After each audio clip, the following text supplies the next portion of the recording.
Boa noite, Santa Catarina. Tá na hora da gente abraçar o nosso estado e deixar Santa Catarina muito bem informado. 18h29, um minutinho mais cedo. Que bom, para nossa alegria. Julinha, olha só, a gente tá vendo aqui um garotinho com ovos de codorna. E o que ovos de codorna tem a ver com bike? E agora tô em dúvida. Na verdade, tô brincando, fazendo suspense. Mas o que o ovo de codorna tem a ver com essa bike? É a história que a gente vai mostrar hoje no nosso Tá Na Hora. Boa noite, parceira. Boa noite, Cleiton Ramos. Boa noite para vocês aí de casa. A gente pede licença para entrar no celular, no seu computador, para o pessoal que nos assiste pelo YouTube. E olha só, essas imagens aqui, de fato, já devem dar uma introdução para vocês de que tipo de história a gente vai contar hoje. O spoiler é uma história lindíssima, de superação, que vai inspirar muitas pessoas aí. Agora, eu quero saber de vocês, o que tem a ver ovo de codorna, pessoal, nessa sexta-feira aqui, ó, para quebrar a cabeça. Ovo de codorna com bicicleta. Ó, tem a ver com sonhos, tá? E dentro disso, a gente vai perguntar para você aí de casa, para mandar um zap no QR Code ou através do número 48996622676. Qual foi a maior loucura que você já fez para realizar o seu sonho? Ou se você ainda está atrás dele. É isso mesmo, conta pra gente. Se puder, mande foto, mande vídeos, que a gente vai abrir daqui a pouquinho e contar a sua história, um pedacinho da sua história aqui no Tá Na Hora Santa Catarina, nessa sexta-feira. Histórias para inspirar o pessoal de casa. Mas olha só, Júlia, entre essa história muito legal, que é um pouco triste, mas vale a pena, né? Porque o final vai te surpreender. A tristeza faz parte das histórias bonitas, né, Cleiton? É verdade, porque se tudo for alegre também, acho que não tem aprendizado, né? Isso vale para a vida. Verdade. Não é verdade? Tem que ter os obstáculos, né? Verdade. Mas olha só, para falar em obstáculo, esse obstáculo da Ponte Ercílio Luz, da Ponte Colombo Salles, da Ponte Pedro Ivo Campos, esse obstáculo está sendo difícil de ser superado. Você está vendo aí a imagem da ponte, pode encher a tela, Mari. A gente tem essa câmera que proporciona uma imagem do continente. Você está vendo aí a Ponte Colombo Salles e a Ponte Pedro Ivo Campos. Tá para ver um pedacinho desse cílio no canto esquerdo do seu vídeo. Agora, câmera nossa, exclusiva, pode colocar, olha só. Porque, mais uma vez, você está vendo metade ou uma parte da Ponte Ercílio Luz e essa parte corresponde à parte da ilha apagada desse jeito. A gente está em busca de respostas. Muito zap chegando aqui na produção, muita gente questionando. Você sabe por que não? Ainda não sei, Cleiton Ramos. Estamos, inclusive, apurando as informações para entender por que, mais de uma vez, nós encontramos a Ponte Ercílio Luz dessa maneira aqui, ó. Essa parte aqui, ó, é quase que a metade, né? Se você passa pela Colombo Salles, ou a Pedro Ivo, né? Colombo Salles saindo, a Pedro Ivo entrando, você vê que daqui para cá, a parte de cima, a iluminação cênica está nas escuras. Está nas escuras, totalmente apagadas. Olha só, outro assunto também muito importante no Tá Na Hora, 18h32, saúde. Você já percebeu que a minha garganta está meio pau, né? Outras pessoas aqui também passaram pelo mesmo problema. Sofia Gonzalez, a nossa repórter. Por quê? Porque Florianópolis decretou estado de emergência em saúde pública. E aí eu pergunto, já deu spoiler, mas qual é o motivo, Júlia? O motivo, Cleiton Ramos, é o aumento exponencial dos casos de doenças respiratórias. A gente sabe que vai diminuindo a temperatura, o pessoal vai se hidratando mal, vai tendo contato com alguns vírus, vai lavando pouco as mãos e as crises respiratórias vão aumentando. Quem sofre mais, Cleiton? As crianças. Idosos também, né? Idosos também. A gente vai chamar agora a Sofia Gonzalez para dar mais informações pra gente. Sofia, muito boa noite. Foi decretada, então, situação de emergência. Em que situação a Santa Catarina está nesse momento? Conta pra gente.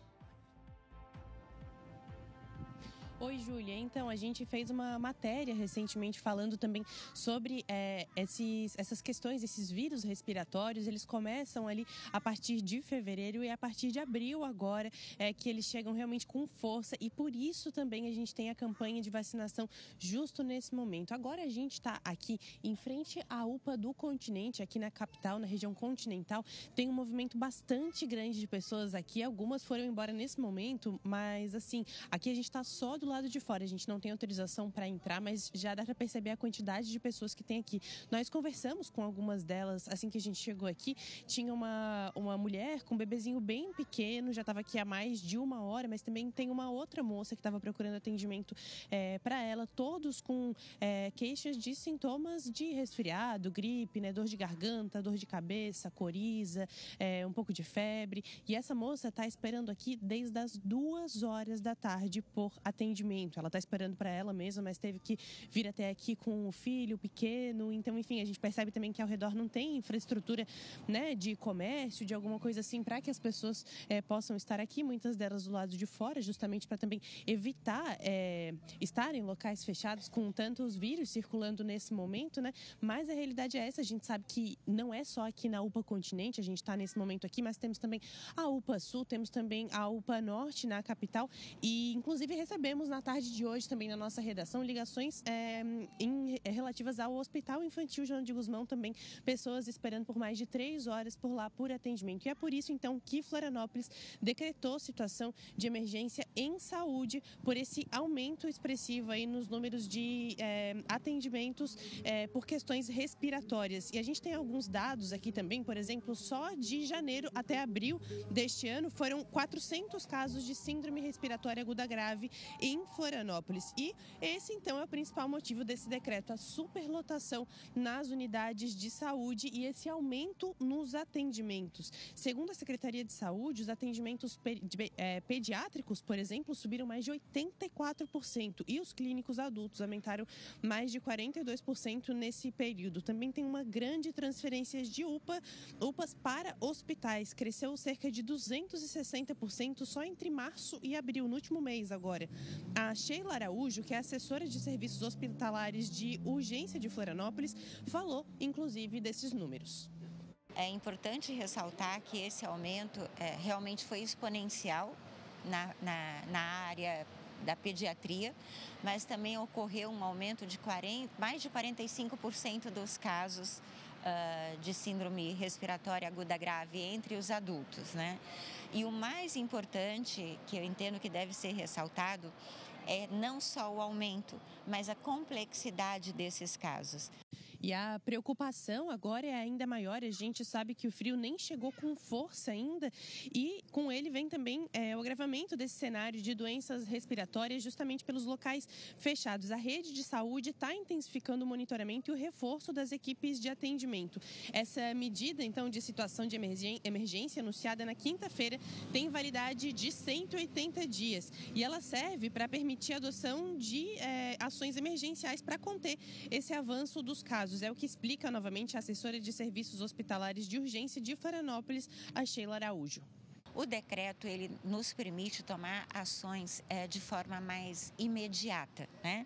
Sem termos que passar por processos longos de aquisição, por exemplo, de insumos, de equipamentos que sejam necessários, autorização de ampliação de carga horária dos nossos servidores em saúde, contratação por tempo determinado de mais servidores, né, para enfrentamento dessa situação emergencial. Então, fundamentalmente, é isso que o decreto nos permite. Tem muitas ações que precisam ser tomadas pelo poder público para conter essa situação, mas uma delas também pode ser tomada pela população, que é se vacinar contra a gripe. A vacinação já está disponível para o público prioritário, né, para as pessoas mais atingidas aí no momento, que são principalmente crianças de até 5 anos, idosos e também gestantes. E nos postos de saúde, no Centro Imunizar lá de Florianópolis e também numa sala dentro do Sesc Prainha. Só que no dia 10 de maio a gente vai ter um mutirão nacional aí de vacinação contra a gripe e a partir desse dia também a vacina vai estar disponível para todo mundo que quiser tomar, mesmo quem não está nesse grupo prioritário pode então receber isso a partir dos 6 meses de idade. E então a gente vai ter toda uma mobilização para tentar ampliar essa cobertura vacinal que consequentemente diminui os casos graves e também a procura por serviços de saúde. O secretário de Estado da Saúde, Diogo Demarque, reforçou essa necessidade de vacinação. Vamos acompanhar. Então, além do público prioritário, a partir do dia 10 de maio, a vacina estará disponível a toda a população que está elegível para receber essa vacina. Lembro que é fundamental que todos se vacinem contra a gripe, porque nós estamos passando por um momento de sobrecarga das unidades e a colaboração de toda a sociedade é fundamental para que possamos vencer mais essa guerra. Então, fica aí o recado, né, para procurar a vacinação e também lembrar do serviço do Alô Saúde antes de sair de casa, para evitar ao máximo passar por tanto tempo de espera. Cleiton e Júlia, volto com vocês. Obrigado, Sofia. Ressaltando que essa UPA realmente faz um trabalho extraordinário. Eu já tive que ir nessa UPA, né, por uma situação de saúde e foi muito bem atendido. Agora o pessoal tem que contratar.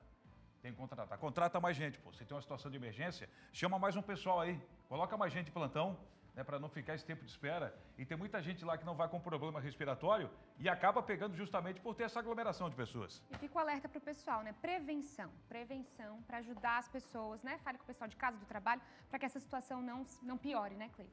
Verdade, 18 horas e 40 minutos.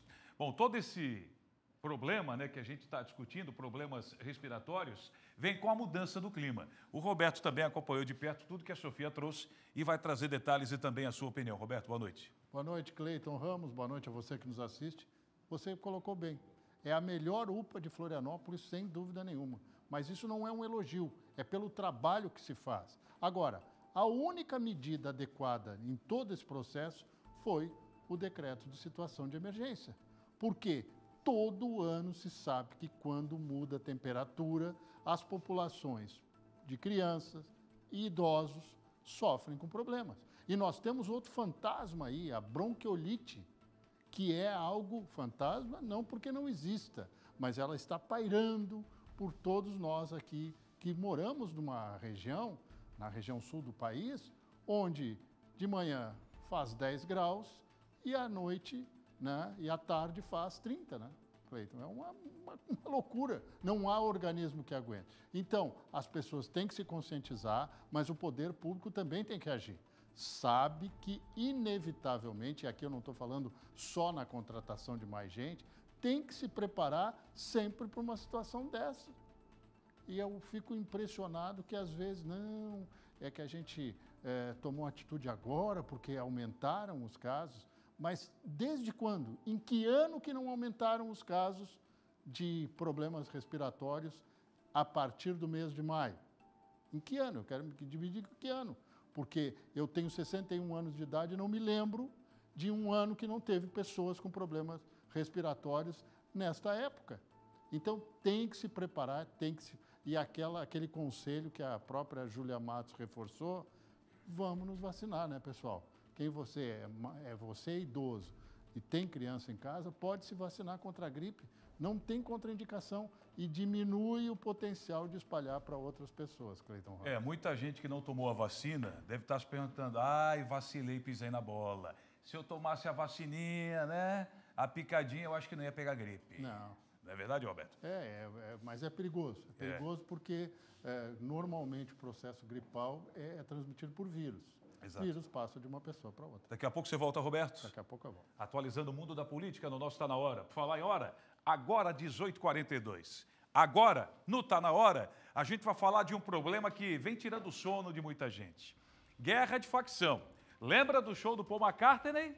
Pois é, aquele dia foi tenso, né? E a tensão também apareceu mais uma vez no norte da ilha. Sabe aonde? Nessa mesma comunidade onde teve início aqueles atos, né, terroristas com ônibus pegando fogo no começo desse ano, ou no ano passado? No ano passado, exatamente. A comunidade do Papaquara, no norte da ilha, em Florianópolis, foi invadida pela facção criminosa PGC. Esse local é comandado pela facção rival denominada PCC, onde a disputa pela área é intensa. Por volta de 1h da manhã, os criminosos entraram na comunidade, realizando vários disparos de arma de fogo. Muitos veículos foram atingidos. Mas o alvo principal, segundo informações, possivelmente era uma casa de uma pessoa ligada ao PCC. Eles colocaram fogo nessa residência, mas as chamas acabaram não se propagando. Rapidamente, as forças de segurança foram até o local, mas os criminosos já haviam saído. A turma é rápida. O veículo usado por eles foi encontrado abandonado e em chamas. Ninguém ficou ferido no tiroteio. BOP esteve lá, a PM também, depois a Polícia Civil apareceu, ouviu algumas testemunhas, mas nada que pudesse ser acrescentado. que aqui tem a lei do silêncio, sabe como é que é? Não pode abrir a boca e tudo continua na mesma. As facções se enfrentando. Ó, estão perdendo vida de inocente aí, não tem nada a ver com o tráfico, tá tudo certo. Minha opinião. É a minha opinião. A operação contra fraudes em licitações do SAMAI em Blumenau continua. Outro tema polêmico também que não para nunca, né? Que coisa, tá complicado passar, né? A água é limpa, né? Mas as coisas limpas por lá parece que não aparecem, não. Um suspeito foi preso e agora responde por diversos crimes. Sabe quem vai trazer detalhes? É a Natiele Oliveira aqui no nosso Tá Na Hora. Pode rodar.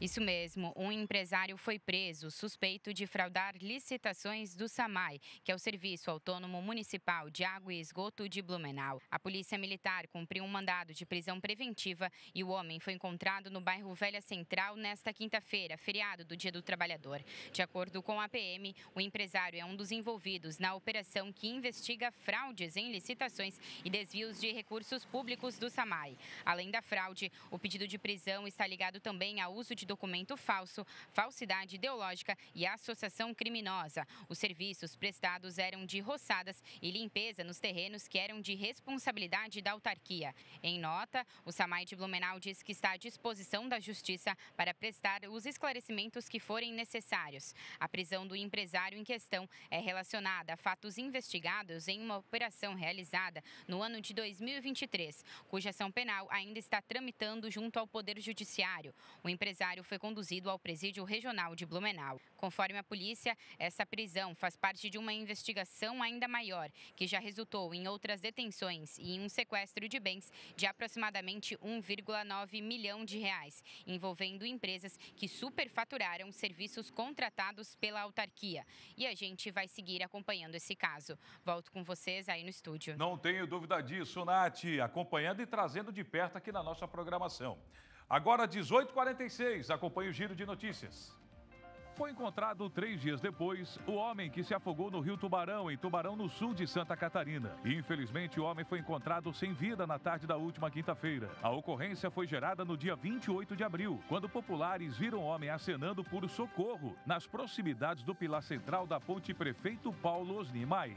O homem recém-solto no dia 30 de abril foi preso na manhã desta quinta-feira, 1º de maio, após furtar uma loja de roupas, localizada na rua Coronel Serafim de Moura, no centro de Lages. A ação policial se iniciou após um alerta emitido pelo Copom, que monitorava as câmeras de segurança e flagrou o indivíduo tentando arrombar estabelecimento comercial. As guarnições foram acionadas e, durante o deslocamento, receberam informações detalhadas sobre as características do suspeito, que estaria em fuga em direção ao bairro Morro do Posto. Nas proximidades da escadaria do bairro, os policiais avistaram um homem com as características repassadas, carregando consigo diversas peças de roupas. Ao receber a ordem de parada, o suspeito não obedeceu e abandonou os produtos furtados e tentou fugir a pé. Em sua tentativa de escape, tropeçou uma escada, caindo no chão, onde foi contido e algemado pelos policiais.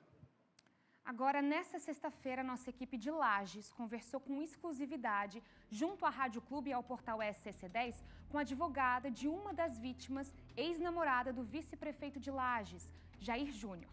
Essa segunda vítima teria sofrido perseguições e ameaças no ano de 2023, quando se relacionou com Jair Júnior. Vocês vão ver mais detalhes agora com Suiane de Lis. A advogada Natália Ferreira, que representa a vítima, também ex-namorada de Jair Júnior, relata que eles teriam se relacionado no ano de 2022, quando, próximo ao término, teriam acontecido os fatos. Quanto ao mérito, quanto às situações vivenciadas pela nossa cliente, nós não podemos dar detalhes, Todos os processos no âmbito da Lei Maria da Penha, eles tramitam em segredo de justiça, como a legislação prevê. No entanto, o que a gente pode falar é que houve algumas situações vivenciadas por ela durante o relacionamento e após o término desse relacionamento e que ela não se sentia segura no momento para fazer essa denúncia, O boletim de ocorrência foi registrado pela vítima no dia 23 de março de 2025, um dia depois de Jair Júnior ter sido preso em flagrante por suposta agressão e cárcere privado contra uma outra ex-namorada. Nós prestamos atendimento para ela já no dia em que aconteceu toda essa situação, que teve bastante abalo popular, que teve bastante repercussão prostituição na nossa cidade e conversamos com ela já na segunda-feira, após ela ter realizado o boletim de ocorrência. Então, a gente prestou esse atendimento para ela já na segunda-feira, após os acontecimentos, e o registro já está realizado. O boletim de ocorrência expõe um histórico de perseguição e ameaças. Em março de 2023, a vítima relata que estava em sua residência quando Jair Júnior tocou o interfone. Ao negar a entrada, ele esperou até que alguém entrasse ou saísse do prédio. Em seguida, bateu a porta da vítima. Ao se recusar a abrir, Jair começou a gritar no corredor. A vítima relata ainda que Jair teria ameaçado divulgar fotos íntimas dela caso ela chamasse a polícia. Ela teria ainda conseguido fugir e buscar abrigo no apartamento do síndico. Um áudio que circulou nas redes sociais também relata os fatos que teriam ocorrido anteriormente com essa vítima. Que aquela vez da já me ligou que você entrou lá no apartamento, fez também, que já foi apaziguado. Eu não vou mais agora apaziguar, não vou mais estar nisso, porque eu tenho que ter empatia pelas pessoas. A advogada explica que agora o procedimento está na fase investigativa, na Delegacia da Mulher, para a finalização do inquérito policial. A gente acompanhou ela na Delegacia da Polícia, né? E ela foi ouvida, teve o depoimento dela já no mês de março. A gente já ajudou ela na coleta das provas, qualificação de testemunhas, e o processo ele está todo na parte investigativa, né? Está na Polícia Civil, realizando todo esse processo de investigação. Posteriormente, após finalizado esse período investigativo, vai ser criado um relatório e encaminhado para o Ministério Público para verificar se vai oferecer a denúncia ou não. Aí sim viraria um processo judicial criminal. Devido às agressões psicológicas e emocionais que teria sofrido, a advogada diz que a vítima precisou procurar acompanhamento psicológico. E o medo foi o que teria impedido de expor os fatos na época em que aconteceram. Quando houve esse novo caso, desse último relacionamento, ela se sentiu um pouco encorajada e também sensibilizada, porque acaba revivendo todas as situações, e tomou coragem para fazer essa denúncia. É muito comum, infelizmente, a pressão popular, né, até essa questão de julgamento da sociedade acaba coibindo vítimas de violência doméstica a realizarem a denúncia. A nossa luta, né, como mulheres, como operadoras do ramo de direito, é que a sociedade acolha e não julgue, porque muitas vezes esse julgamento precipitado acaba coibindo outras mulheres que sofrem de violência doméstica a denunciarem. Então acabam se calando. Lembrando que esse é um caso que a equipe do SCC-SBT se compromete a continuar acompanhando e atualizando você aí de casa. Agora, as obras da terceira faixa da SC 401 na capital seguem em andamento. Mas, enquanto isso, outros aspectos de infraestrutura e segurança da rodovia deixam a desejar. Vocês vão acompanhar agora na reportagem feita pela Sofia Gonzalez. Olha só. 16 de janeiro de 2025. Choveu cerca de 70% do esperado para todo o mês em poucas horas. Foram registradas diversas ocorrências por toda a cidade, entre elas um deslizamento de terra e rochas na SC 401, logo após a entrada para o bairro Cacupé. E aí foi aonde esse morro atrás de mim aqui começou a despencar em vários pontos. 3 meses e meio após o ocorrido, os reflexos desse dia ainda são visíveis. Teve 3 pontos que a barreira desceu. Tem pedras hoje perto da pista. Né? Aí fala assim, abrir uma terceira pista, mas aí nem retirar essas barreiras. O Ricardo é geólogo e morador do norte da ilha. Ele afirma que a posição das árvores indica um desmoronamento iminente diante de novas chuvas. A gente olha para o morro, a gente fica com medo de uma próxima chuva. Além disso, os sedimentos que desceram pelo morro, segundo a comunidade, foram apenas afastados para as margens da rodovia. Não fazem manutenção nas canaletas, nas bocas de cano não estão fazendo muleta, tem de tudo, tem micro-ondas, tem televisão, tem sofá, tem cadeira, tem mesa, tem muito capim, porque os caras que roçam à beira do asfalto, eles simplesmente roçam e deixam. Então, que tem de saco, de latinha, de grama, tudo entupindo que ninguém vai socorrer. Tem rocha, uma rocha, um pedregulho ali deve... Se a pessoa, por acaso, bater o carro, como fosse bater numa parede. Daqui a pouco acontece um acidente e vão dizer o quê? Que é inevitável, que aconteceu? Não. Isso daí é desleixo público. A SC 401 liga o centro ao norte da ilha de Santa Catarina. É a rodovia estadual mais movimentada por metro quadrado. Segundo o governo, por aqui passam cerca de 80 mil veículos por dia.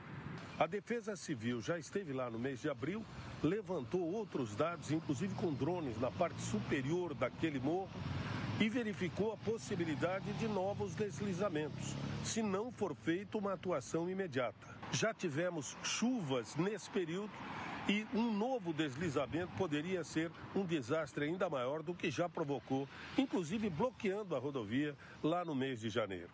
Em março deste ano, começaram as obras de construção da terceira faixa da SC 401, sendo que o prazo previsto de conclusão é de 18 meses. Quando questionada sobre a situação, a Secretaria de Estado da Infraestrutura e Transportes respondeu por meio de nota que o desbarrancamento será consertado durante as obras de triplicação e melhorias na SC 401 e que não faz sentido e nem seria legal usar a verba pública para consertar algo pontual dentro de um projeto tão grandioso. A preocupação é que um problema como esse não desencadeie outros problemas, outras inseguranças para a comunidade, né? Agora a gente segue falando de trânsito porque segue agora uma atenção para os motoristas que circulam entre Itajaí e Balneário Camboriú. Nesse final de semana vai acontecer uma obra muito importante na avenida do bairro Praia Brava. Os detalhes você vai acompanhar agora. Os trabalhos vão ser realizados na Avenida Oswaldo Reis, avenida que faz a ligação entre Itajaí e Balneário Camboriú. É uma avenida bastante movimentada, por isso é importante que o motorista mantenha a atenção redobrada. Os trabalhos de fresagem e pavimentação vão começar neste sábado a partir das 6 horas da manhã e seguem até domingo.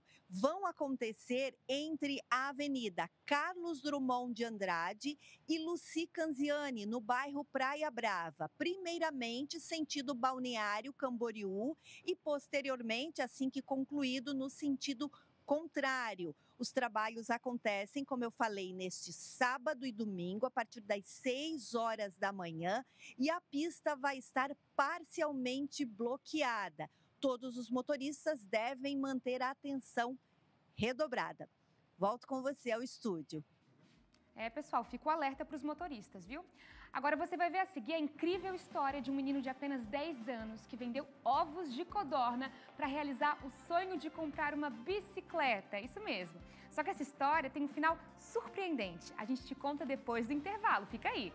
Imagens de Laguna na sua tela. 23 graus por lá. Daqui a pouquinho a gente volta.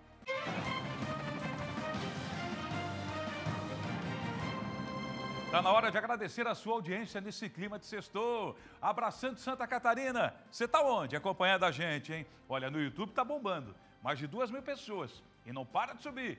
Bora subir a nossa audiência aí no YouTube. Já fez a sua inscrição no nosso canal? Vá lá, participe. Olha só, o zap aqui na tela. Lembrando que a gente está pedindo para você qual o seu maior... O que você já fez para realizar o seu maior sonho? Essa é a pergunta. A gente quer saber. QR Code aqui. Não. Onde? Aqui. Ali. Ó. Ali, ó. QR Code aparecendo na tela. A gente sempre troca, né, Júlia? Ao vivo. Aqui. Ali. Parece guarda de trânsito. Ou 991622676. Isolete Rubner, participando de São Bento do Sul. Boa noite, meu sonho era conhecer a Aparecida do Norte e consegui realizá-lo. Só quando me aposentei, em 2019. Boa, Isolete, qual o seu maior sonho, seu maior obstáculo que você enfrentou para realizar o seu sonho? Manda zap pra gente que nós queremos saber. Aliás, sonho é igual fé, não é verdade? Dá para dizer que sonho é igual fé. A gente tem que ter, por que não? E por falar em fé, a gente vai ter nesse final de semana um evento com muita fé, com milhares de fiéis. Terceira edição da Marcha para Jesus, que será realizada neste sábado em Palhoça. Aliás, será a terceira edição. E o evento reúne e celebra a fé de muitas pessoas, em oração e também atrações musicais. Vamos acompanhar a reportagem agora aqui no nosso Tá Na Hora.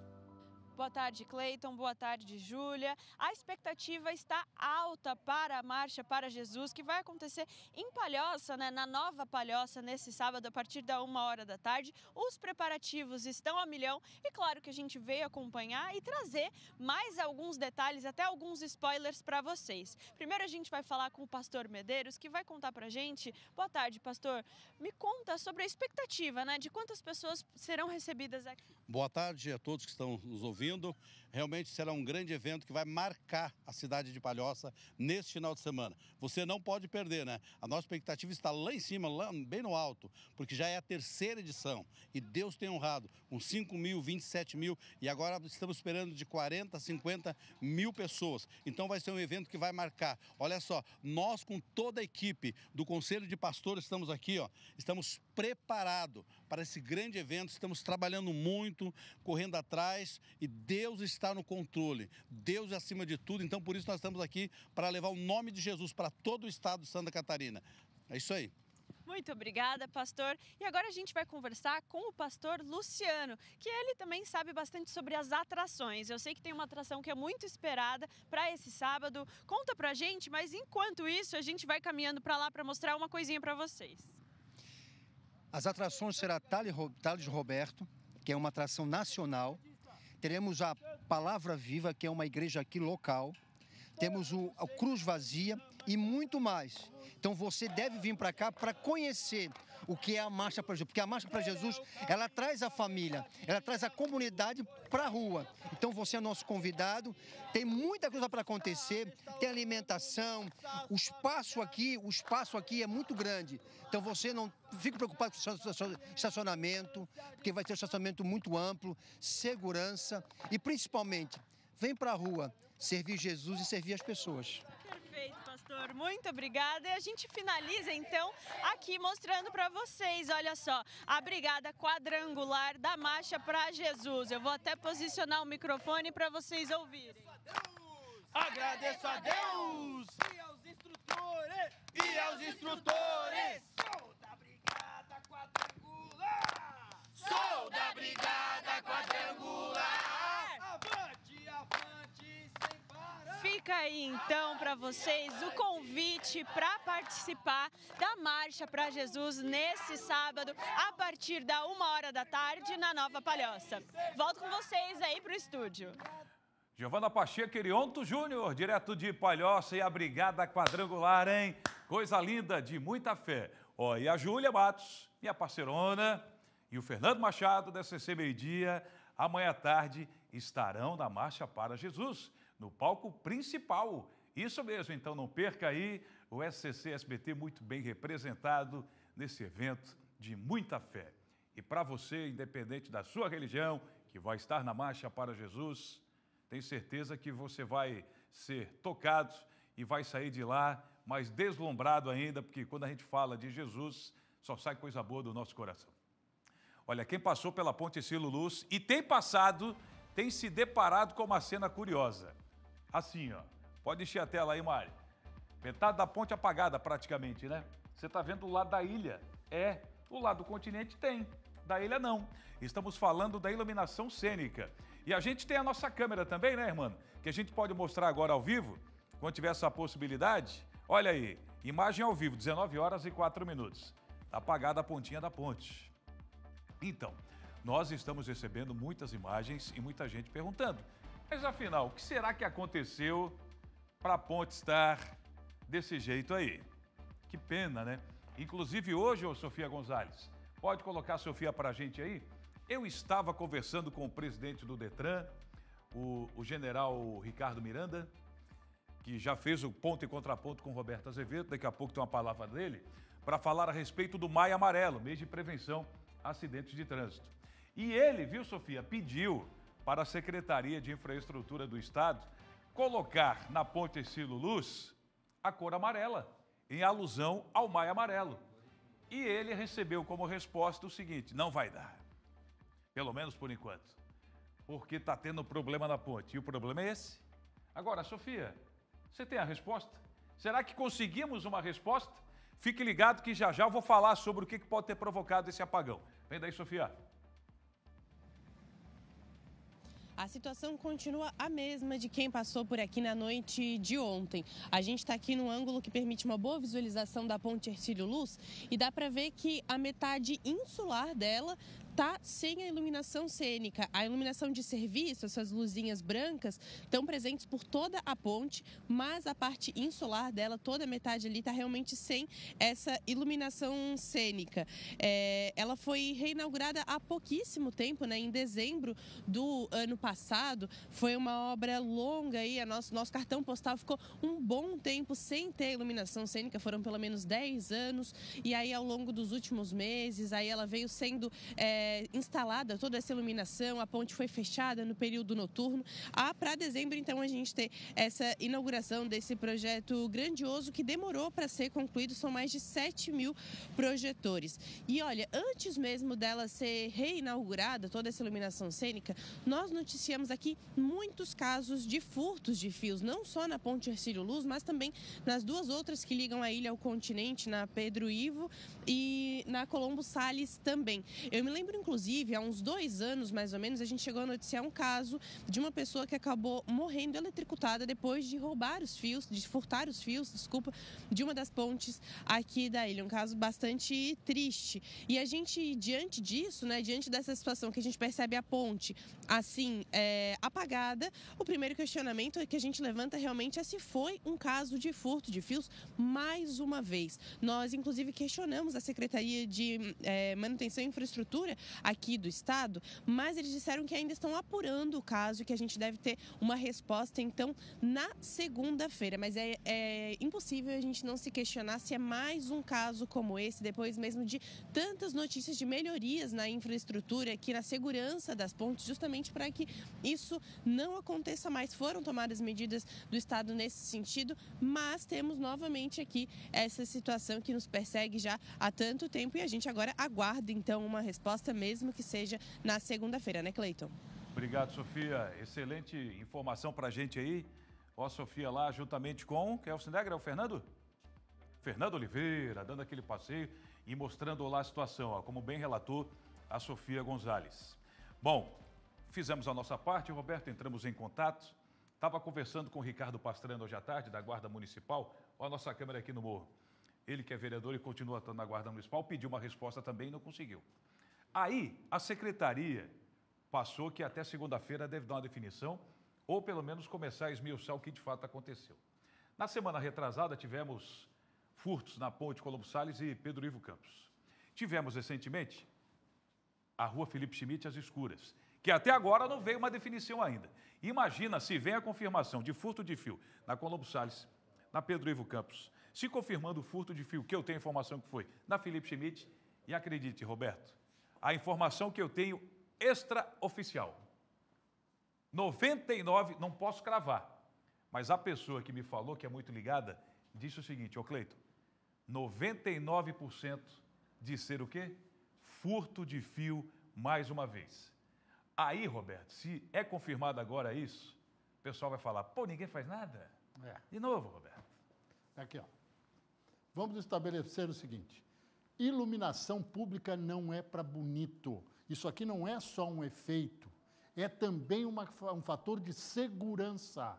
Então, deve ser tratado, sim, como um caso de segurança pública. Você imagina que numa rua que não tem iluminação, as pessoas estão 10 vezes mais suscetíveis a sofrerem qualquer tipo de agressão, um assalto ou coisa pior. Se é que tem coisa pior para quem está numa rua sem iluminação. Agora, você imagina uma ponte. Ela é iluminada também para facilitar o trânsito, para os carros circularem, os veículos circularem sem grandes riscos, porque ajuda a mostrar a sinalização. Então, eu insisto, a questão da ponte Hercílio Luz, do centro de Florianópolis, das outras pontes, ou em qualquer lugar, principalmente aqui no aterro da Bahia Sul, que é brincadeira, toda noite tem uma falta enorme de energia, tem que ser tratado como um caso de segurança pública. Ah, mas a justiça vai soltar, o delegado vai colocar que é de menor potencial. Não interessa, tira de circulação, dá um susto, porque está fugindo ao controle há muito tempo fugindo ao controle. Ô Roberto, e há muito tempo, desde quando eu apresentava o primeiro Impacto de Manhã, já tinha uma determinação dada pelo Ministério Público do Estado que o governo teria que ter colocado vigilantes ou guaritas em todas as pontes. Colombo Salles, Pedro Ivo Campos e Decílio Luz. Uma guarita de cada lado, uma vigilância de cada lado. Ia acabar completamente com o furto de fio? Não, mas que inibir ia ser muito difícil acontecer, seria. Mas pelo menos ia descobrir quem são os responsáveis. Exato. Ia identificar pessoas. Não tem câmera com identificação facial? Então, ia descobrir quem são as pessoas que estavam furtando. E, principalmente, quem está no processo de receptação, que esse é o grande bandido também. Esse aí tem que ser tirado de circulação. Não tem explicação para isso aqui. Roberto, amanhã, sabadão, tem ponto e contraponto? Tem ponto e contraponto e nós vamos receber a visita do presidente da OSESC, Vanir Zanata, que vai nos falar por que e como a OSESC, as cooperativas de Santa Catarina, vão ter 2 grandes investimentos, ou 3 grandes investimentos, nos próximos 3 anos. 2 bilhões de reais a cada ano. Vamos ver. Ficamos muito satisfeitos quando se consolidou esses números, porque crescemos 55% em relação a 2023, que tinha sido um ano com bastante problema, mas 2024 mostrou que o sistema voltou a ser o que merece, vamos dizer assim, e que bom. Estou feliz com esses resultados, porque sabemos que os investimentos próximos, agora de 2025, 26 e 27, serão fortes, né? 2 bilhões a cada ano. Poucos setores da economia têm isso. 7h20 da noite, amanhã, depois do Tá na Hora Nacional. Para encerrar, 2 informações importantíssimas. Caiu o ministro da Previdência, Carlos Lupe, diante daquelas acusações, realmente não poderia ficar, as fraudes no INSS, contra aposentados e pensionistas. E também o líder do governo na Assembleia, o deputado Ivan Nats, pediu para sair do cargo. Comunicou hoje ao governador Jorginho Melo. Caiu o Lupe? Caiu. Foi agora? Caiu, final da tarde. Então, nós vamos ter as informações completas no SBT Brasil e também no nosso portal, scc10.com.br. Obrigado, Roberto. Até lá, Roberto Azevedo. Abrimos o programa falando de sonhos. Júlia, você sabe que eu tenho um sonho de imediato. Eu tenho muitos ainda. Porque eu me lembro que estava ouvindo o meu saudoso amigo Miguel Livramento. Certo. Ele falou que quando uma pessoa não tem mais sonho, ela morre por dentro. Mas hoje o meu sonho era acabar com pessoas em situação de rua, porque talvez a gente ia mudar esse cenário de muitos apagões na nossa cidade e no nosso estado. Mas também tem aquele sonho de criança que serve de inspiração para muita gente. Agora, por que a gente mostrou essa foto aqui, ó? De um lado, ovos de codorna, que são muito saborosos. Muito saborosos. Hoje a gente compra normalmente aqueles enlatados, né? Mas quando eu era vitamina pequena, pura, eu fazia... vitamina proteína, pura. né? Mas quando eu era pequena, a gente fazia muito em casa cozido mesmo, né? Fazia... eu comi um monte. Eu via mais ovos de codorna para comprar na época. Aliás, Parece quando a gente vai... Quando eu vou num buffet, eu sempre pego, boto lá no pratinho 3, 4. Daí, se bota ele primeiro, ele vai meio capenga, vai né? equilibrando ele, aí né? tu bota uma saladinha para dar uma equilibrada. Para dar uma segurada. E do outro a bicicleta, Júlia. E bicicleta é a cara de criança, né, Cleiton? Toda criança tem em algum momento da sua infância o desejo de ter uma bicicleta. E agora, Cleiton Ramos, a gente vai para Pinhalzinho, no Oeste, para contar a história de um menino de apenas 10 anos. Ele vendeu ovos de codorna para realizar o sonho de comprar aquela bicicleta ali. Eita, mas pouco tempo depois, ele teve uma grande decepção. A bike, ela foi furtada. Só que essa história tem um final surpreendente. Eu tô louco aqui na torcida. Eu nem vi o VT. Você viu, não? Eu não vi, Cleiton. Vou ver agora. A gente vai ver juntos, tá? Olha as reviravoltas dessa história lindíssima. Quer ficar na torcida, né? Se a bike foi encontrada ou não. Vamos aqui. Lucas Schmidt tem só 10 anos, mas já sabe muito bem o que quer para o futuro. O sonho dele? Comprar a bicicleta perfeita. E para isso ele resolveu colocar a mão na massa. Ele vende ovos de codorna pela cidade. Tudo começou quando ele ganhou algumas codornas dos avós. Com a ajuda da família, passou a vender os ovinhos para os vizinhos. Com o dinheiro que foi conquistando nas vendas, comprava ração, cuidava das aves e ainda juntava tudo que sobrava. E assim foi. Aí, um dia, nós estávamos sentados, nós morávamos na frente de uma praça. Então, nós estávamos sentados na frente ali da praça e ele falou que ele tinha vontade de comprar uma bicicleta, né? Ele já tinha uma pequenininha, mas ele queria uma maior, diferente, né? Ele queria se escolher. E aí, então, surgiu a ideia. A família até então morava na cidade de Modelo. Foi lá que Lucas viu a bicicleta dos sonhos. E mesmo com a grana curta, a família se juntou, fez uma vaquinha e parcelou o restante. Foi aí que Lucas entrou em ação. Daí até que o dia que a gente estava na sacada de casa, eu perguntei sobre a bicicleta. Daí os meus pais falaram que se fosse para eles pagar, eles que escolhiam. Daí eu me comprometi de pagar uma bici para mim, para eu poder escolher ela. Promessa feita, promessa cumprida. Em janeiro desse ano, ele quitou a última parcela. Determinação e trabalho desde muito cedo. Foi assim que o Lucas, de apenas 10 anos, conseguiu comprar a própria bicicleta após vender ovos de codorna aqui em Pinhalzinho. Mas o que era motivo de alegria se transformou em tristeza quando a bike dele foi furtada. A partir daí, essa grande história teve uma verdadeira reviravolta. Muito triste, chorei bastante, fiquei 2 dias de febre. O caso ganhou grande repercussão nas redes sociais e a comunidade se mobilizou. A foto da bicicleta foi parar em vários aplicativos de mensagens. Até que um dia, depois de perder um pouco as esperanças, veio uma notícia aí com meu pai, que ele tinha compartilhado também, né, a notícia no grupo do WhatsApp dele. E veio aí a informação que tinham recuperado, né, uma bicicleta com as mesmas características e que possivelmente poderia ser a do Lucas. A Polícia Militar encontrou a bicicleta abandonada numa área de mata, no município de Irani, a 150 quilômetros de Pinhalzinho. A história do menino tornou a recuperação do bem muito mais gratificante para todos os policiais do grupamento de Irani. E para completar o serviço, tivemos a honra de, no dia 16 de abril, participar da devolução da bicicleta para seu proprietário. Com a bicicleta de volta, Lucas retomou a rotina sobre 2 rodas, agora com um ajudante especial, o irmãozinho Leonardo, de apenas 3 anos. E com esse sonho realizado e com pensamentos de empreendedor, esse garotão aí já pensa no futuro. Quero ter uma granja muito grande de codorna. Sonhador, empreendedor. Nossa.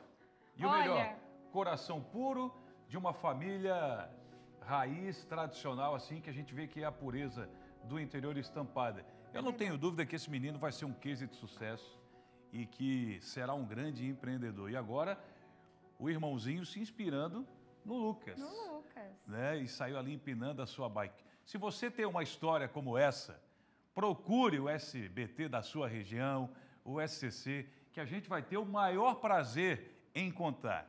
Se a gente pudesse ficar o programa inteiro só contando histórias história como essa, seria maravilhoso. Mas nem tudo são flores. Agora, como é parecido, né, com os pais, né, tem um pouco de cada um. Né?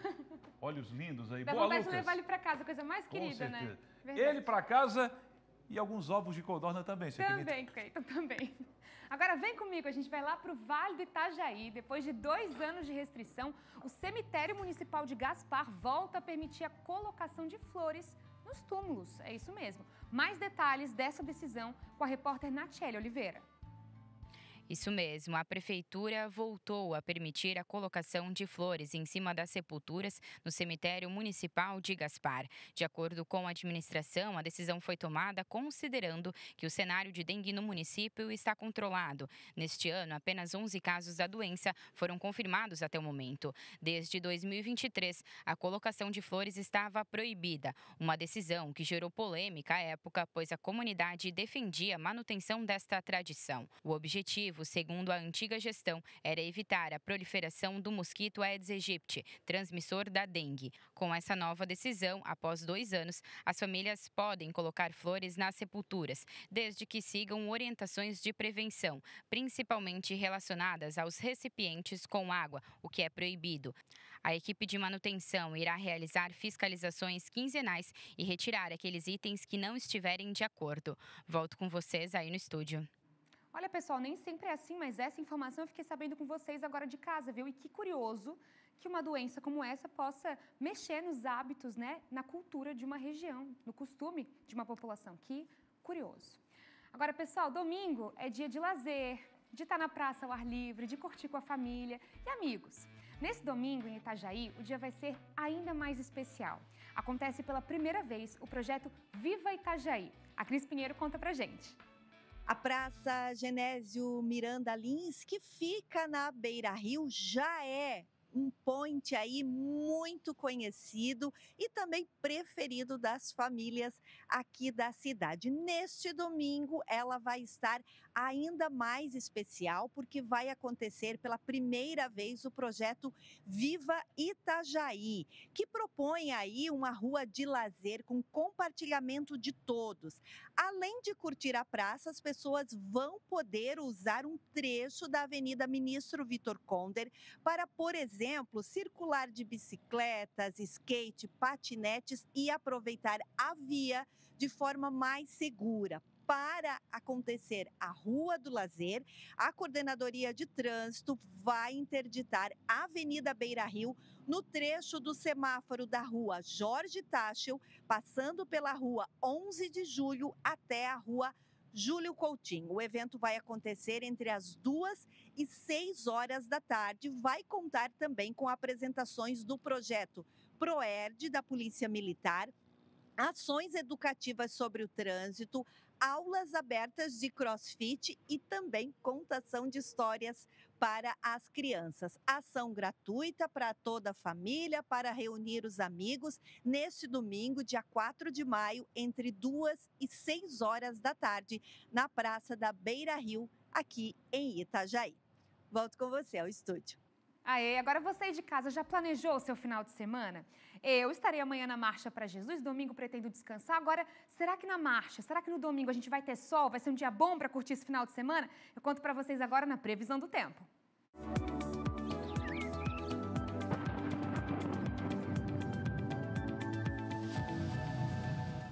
Neste sábado, pessoal, o dia começa com nevoeiro isolado e mais nuvens espalhadas pelo estado. Mas o sol aparece e o tempo fica firme, garantindo um sábado de solão em toda Santa Catarina, viu? Nada de chuva. As temperaturas vão variar de 10 a 18 graus, um pouquinho a mais do que nessa quarta e quinta-feira, e podem chegar a 28 graus à tarde. Vamos dar aquele giro nas regiões catarinenses para acompanhar esse final de semana? Olha só, nesse sábado, máxima de 26 graus, mínima de 10 no oeste, extremo oeste de Santa Catarina, Vale do Itajaí com máxima de 26 graus, mínima de 12, Serra Catarinense com sol predominante durante todo o dia, máxima de 25 graus, mínima de 10, Norte Catarinense com máxima de 26, mínima de 16, Litoral com máxima de 28, vai dar um calorão neste sábado aqui no litoral com mínima de 15 e Sul de Santa Catarina com máxima de 26 graus, mínima de 11. E olha só, os ventos mudam ao longo do sábado, começam do sul e vão vindo para Nordeste, mas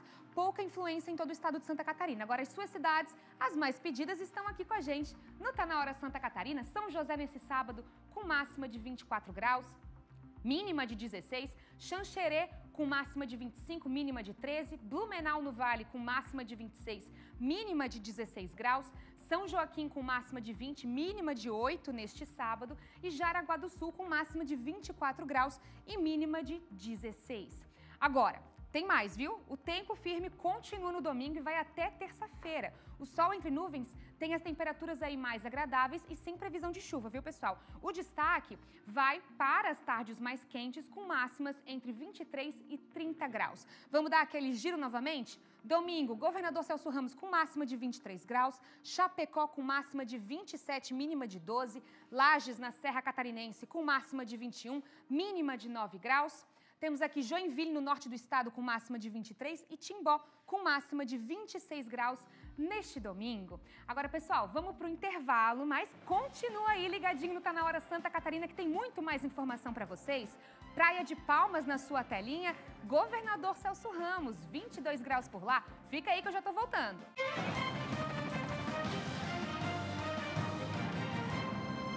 De volta com o nosso Tá Na Hora. A informação não é nada boa para você que está acompanhando a gente agora, 19 horas e 27 minutos. Está no nosso portal e aconteceu agora há pouco. Urgente, ó. Acidente grave na Serra do Curupá deixa 2 vítimas fatais. Vou subir aqui a matéria completa que você pode acompanhar lá no nosso portal. Um grave acidente na Serra de Curupá, no norte de Santa Catarina, resultou em 2 vítimas fatais na tarde desta sexta-feira. O acidente envolveu uma carreta, um micro-ônibus e um carro de passeio. De acordo com os bombeiros voluntários de Corupá, os 2 veículos, a carreta e o micro-ônibus, foram encontrados completamente incendiados. A gente tem um vídeo aí que a gente vai rodar enquanto dá mais detalhes. Olha só, no local, as equipes confirmaram os 2 óbitos e iniciaram as ações para controlar as chamas e também realizar o rescaldo. Vídeos que circulam nas redes sociais mostram a intensidade do incêndio. Segundo os bombeiros voluntários de Corupá, o micro-ônibus transportava um condutor e 11 passageiros, enquanto a carreta e o carro de passeio estavam com um condutor em cada. Ao todo, 14 vítimas foram envolvidas no acidente, sendo que 2 não resistiram aos ferimentos e morreram no local. As outras 12 vítimas foram atendidas no local e encaminhadas para os hospitais da região, como o Pronto Atendimento de Corupá e também o Hospital São José de Jaraguá do Sul e também o Hospital de São Bento do Sul. Lamentavelmente, você está vendo aí esse acidente que aconteceu na Serra do Curupá. Volta e meia a gente acaba noticiando. Essa região é muito perigosa e olha que a gente está no Maio Amarelo. Inclusive, bom, primeiramente nossa solidariedade para os familiares dessas vítimas. A gente está no Maio Amarelo, não é? Que é o mês de prevenção contra acidentes. E o Detran de Santa Catarina vai lançar a campanha Maio Amarelo.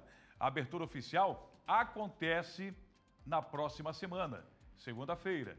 E quem vai trazer os detalhes para a gente é a Sofia Gonzalez.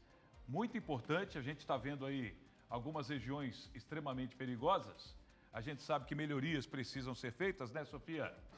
Mas nós somos chamados aí daquela pecinha atrás do volante. Se a gente ter um mínimo de consciência e bom senso, a gente já vai começar a diminuir. Agora, melhorias também precisam ser feitas. Vem daí, Sofia. Pois é, né, Cleiton? Quantas vezes a gente noticia casos aqui de acidentes de trânsito que poderiam ser evitados com alguns cuidados, né? Inclusive, também o Detran destaca que trânsito é uma das causas mais recorrentes de mortes pelo Brasil e por isso, então, Santa Catarina começa Maio Amarelo com essa ação promovida pelo Detran em parceria com outras entidades aqui do estado também. Então, nos dias 5 e 6 de maio, ou seja, na segunda e na terça-feira da semana que vem, o Centro Arena Multiuso de São José vai ser palco, então, de uma programação toda voltada para a conscientização. Lá vão acontecer palestras, exposições, experiências práticas para públicos de todas as idades, que a conscientização pode acontecer aí desde cedo. E o foco vai ser discutir a segurança viária, educação no trânsito, regulamentação do motofrete e também a importância da direção defensiva. O presidente do Detran aqui em Santa Catarina, Ricardo Miranda, destacou a importância desse movimento e também falou sobre essa mobilização no estado. Vamos acompanhar. O Maio Amarelo é um movimento que começou no Brasil em 2014, fruto de uma decisão da ONU, lá em 2011, de criar ali um período em que os países se comprometeriam a reduzir o número de sinistros de trânsito. Como ele foi criado pela ONU no mês de maio, daí vem a questão de ser em maio esse mês de conscientização. E o amarelo nos remete à questão da placa de trânsito, de atenção, de estado de alerta, porque é isso que se precisa. E como parte das ações desse evento, o público vai poder participar ali de forma prática, por exemplo, experimentando aproveitando o teste do bafômetro, também simuladores de acidentes, além da presença de carretas educativas do Sinetran e do SESC Senat com pistas infantis, vídeos e simulações de ponto cego. A situação nas estradas catarinenses preocupa e o presidente do Detran também destacou alguns números bastante alarmantes. Olha só. Santa Catarina é referência em muitas coisas, mas infelizmente na questão do trânsito nós precisamos melhorar. Santa Catarina ela tem hoje o segundo maior índice de acidentes, de sinistros nas rodovias federais do país. Então, se a gente pega aqui a BR-101, BR-282, 60% dos acidentes estão nessas duas rodovias. O governo federal precisava olhar também para as federais, porque ali nós temos o maior número de vítimas. São 1 milhão de sinistros no Brasil por ano e isso chega a 35 mil óbitos. Em Santa Catarina, são 1.700 por ano.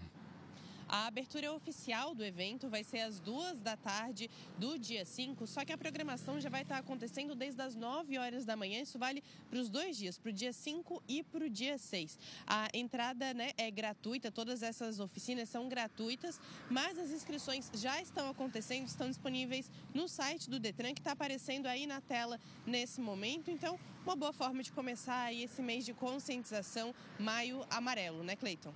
É verdade, boa maneira de começar, mas independente do mês, né, Sofia? Vamos fazer de conta que o Maio Amarelo também é janeiro amarelo, fevereiro amarelo, março amarelo. Vamos pensar que todo ano, todos os meses são amarelos. Opa, é maio amarelo. Não, vamos fazer de conta que janeiro é amarelo também, para a gente ter essa consciência, né? Sair de casa com esse sentimento de fazer a nossa parte. Claro que tragédias acontecem, mas se a gente fizer a nossa parte, realmente a gente vai começar a mudar o cenário. Sextou, Sofia? Dá para dizer? Posso te falar? Sofia, sextou, Sofia Gonzalez? Sextou, né? Tô sabendo. Eita. Pois é. Sofia Gonzalez no clima de sextou também. Tô de plantão amanhã, Cleiton, mas por enquanto sextou. Ah, trabalha amanhã, Sofia? Trabalha amanhã? Trabalho. Ela e o Marley? Ah, tá bom. Vai estar na Marcha para Jesus. Tá certo, Sofia, bem lembrado. Mas dá para fazer um sextor, né? Um happy hour. Agora dá. Boa sexta-feira para você, para Júlia, para todo mundo, tá bom, Cleiton? Tá bom, valeu. Valeu! A brilhante Sofia Gonzalez, 19 horas e 34 minutos. Tá chegando a hora, tá quase vindo outubro. Tá chegando, Cleiton Ramos. Sofia, vou estar com você, tá? Estaremos nós duas lá juntas. Vamos falar de festa, pessoal? A 40ª edição da Oktoberfest Blumenau pode contar com uma novidade. O ginásio Galegão está sendo considerado como um novo espaço para a realização da festa. De acordo com a Prefeitura de Blumenau, está em andamento uma avaliação técnica do local, enquanto o objetivo é identificar os pontos que necessitam de intervenção e manutenção pontual. A ideia é garantir que a estrutura esteja adequada para receber o evento, e a utilização do ginásio Galegão abre novas possibilidades para a Oktoberfest. O espaço pode ser adaptado para apresentações culturais, atividades esportivas temáticas ou até mesmo para abrigar estandes gastronômicos e de cervejarias. A nossa equipe vai acompanhar as análises e a decisão de utilizar ou não o ginásio Galegão. Agora vamos seguir com um tema muito importante que tem sido compartilhado entre muitas mulheres, homens e mulheres, que agora sabem sobre a doença lipedema, uma doença crônica que afeta principalmente mulheres. Mas os estudos sobre essa doença ainda são muito recentes. No Brasil, por exemplo, os artigos sobre o assunto são escassos e, por isso, 2 estudantes de medicina aqui da Grande Florianópolis resolveram mudar esse cenário. Vocês vão ver agora na reportagem. Uma pesquisa feita por 2 estudantes de medicina para facilitar diagnósticos de lipedema e ampliar os conhecimentos sobre o assunto. A gente conheceu uma paciente que tinha essa condição e a gente viu quão pouco falado era. A gente nunca tinha estudado sobre isso e a gente percebeu que até tem uma certa dificuldade no diagnóstico, porque tem poucos assuntos sobre. Então, a gente foi dar uma pesquisada no assunto para entender um pouco mais e vimos que tem poucos artigos, né, no meio, principalmente no meio científico, assim, não conseguimos achar muitas informações e principalmente relacionada à epidemiologia. Tem poucas informações na área de epidemiologia.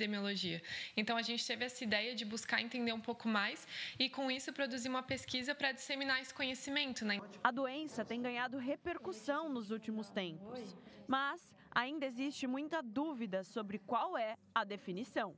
O lipedema é uma doença crônica que afeta quase que exclusivamente mulheres, e é uma condição que gera um acúmulo desproporcional de gordura, principalmente nas pernas, quadris e nádegas, tendo um pouco nos braços, mas é mais comum na parte inferior do corpo mesmo, e é uma doença que gera uma dor, sensibilidade ao toque, gera às vezes dificuldade de locomoção por esse acúmulo desproporcional, e também gera hematomas frequentes, então aqueles roxos que aparecem sem um motivo, nem sabe se bateu, se não lembra se bateu e tem um roxo na perna. Então esses sintomas são bem comuns. E, a partir de agora, elas têm uma grande missão. Porque, para que a pesquisa tenha validade científica, é preciso que pelo menos 151 mulheres com lipedema ou com sintomas respondam ao questionário, que é online.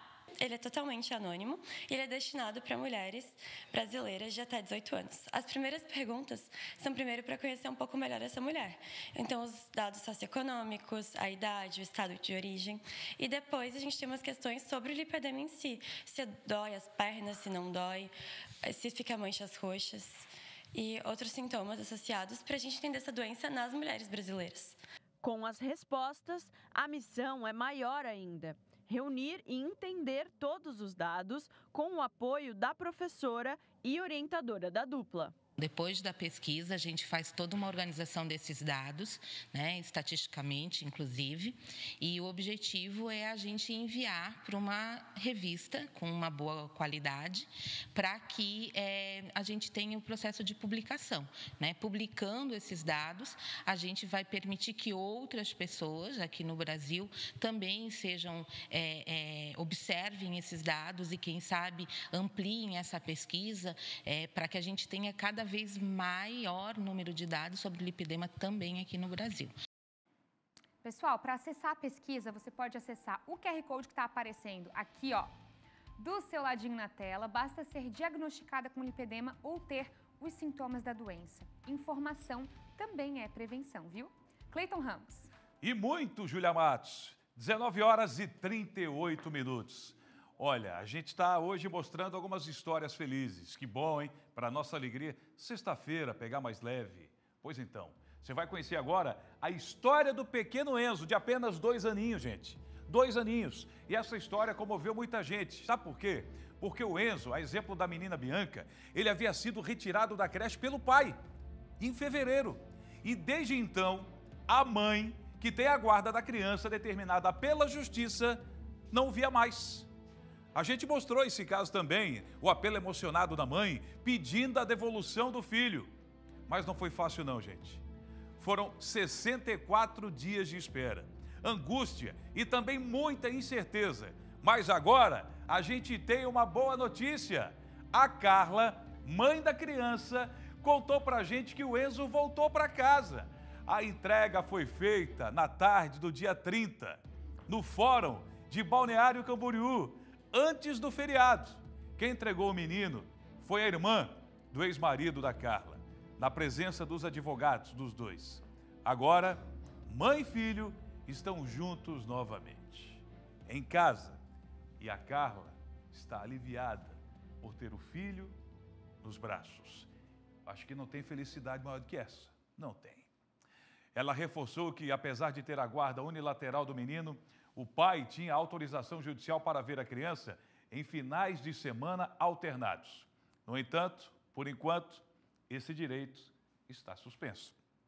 Ficamos felizes em saber que o Enzo está bem e que a Carla está com o coração tranquilo, depois de muitos dias de espera.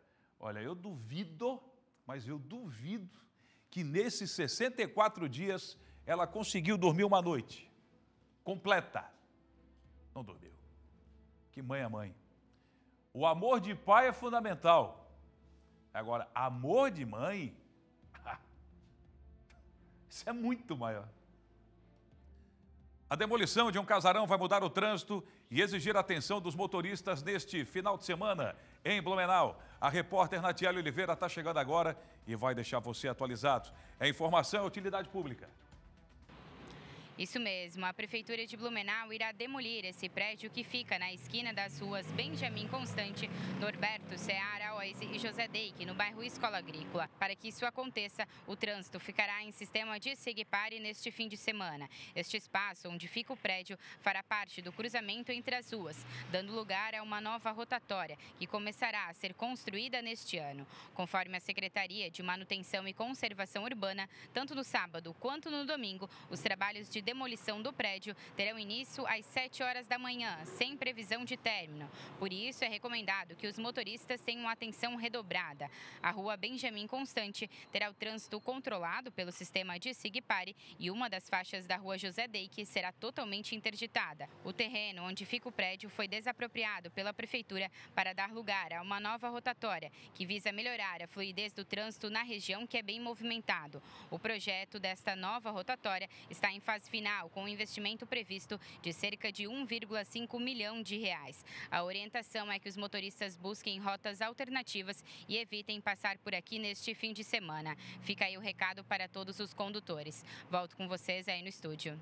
Obrigado, Nath. Olha só, tem um recado do Fernando Machado. Fernando Machado, e essa aqui, que é a Júlia Matos. Eu falo essa brincando, ela sabe. Julinha Matos e o Fernando Machado vão estar na Marcha para Jesus amanhã, hein? É isso mesmo. E fica também o convite para vocês, quem quiser passar por lá, estar conosco, a gente vai estar acompanhando as famílias e esse pessoal que deve se reunir em fé. Deve ser um momento muito bonito. Agora, de segunda a sexta, às 11h15, temos o quê? SCC Meio-Dia. Boa noite a todos aqui no Tá Na Hora. Nesta segunda-feira, 11h15 da manhã, o Meio-Dia destaca as informações de todo o estado no jornalismo em tempo real, aqui do MD. A partir das 11h15, você não pode perder. O Meio-Dia foi visitar a Marcha para Jesus. Vamos destacar todos os momentos emocionantes desse encontro que acontece na Grande Florianópolis. Nesta segunda, 11h15, eu mostro tudo para você aqui no Meio-Dia. Até lá. Valeu, Fernando Machado. Olha só, para encerrar, Julinha, pode dar imagem, agradecendo a nossa equipe aqui do estúdio, Dionei, Marlon, toda a equipe de retaguarda, bom fim para todo mundo. A gente vai colocar agora algumas imagens, pode encher a tela aí, ô Mari, porque nesse final de semana em Gaspar vai acontecer o FESBRAER, que é o Festival Brasileiro de Aeromodelismo. É isso mesmo, até domingo o Clube Asas do Vale recebe pilotos e expositores de todo o Brasil e de outros países, com apresentações impressionantes de aeronaves em escala e barcos, viu? Toda a família está convidada para aproveitar essa programação completa com brinquedos para as crianças, shows musicais e muito mais, Cleiton Ramos. É verdade. Júlia Matos, obrigado. Você de casa. Até segunda. Até segunda. Tchau, tchau.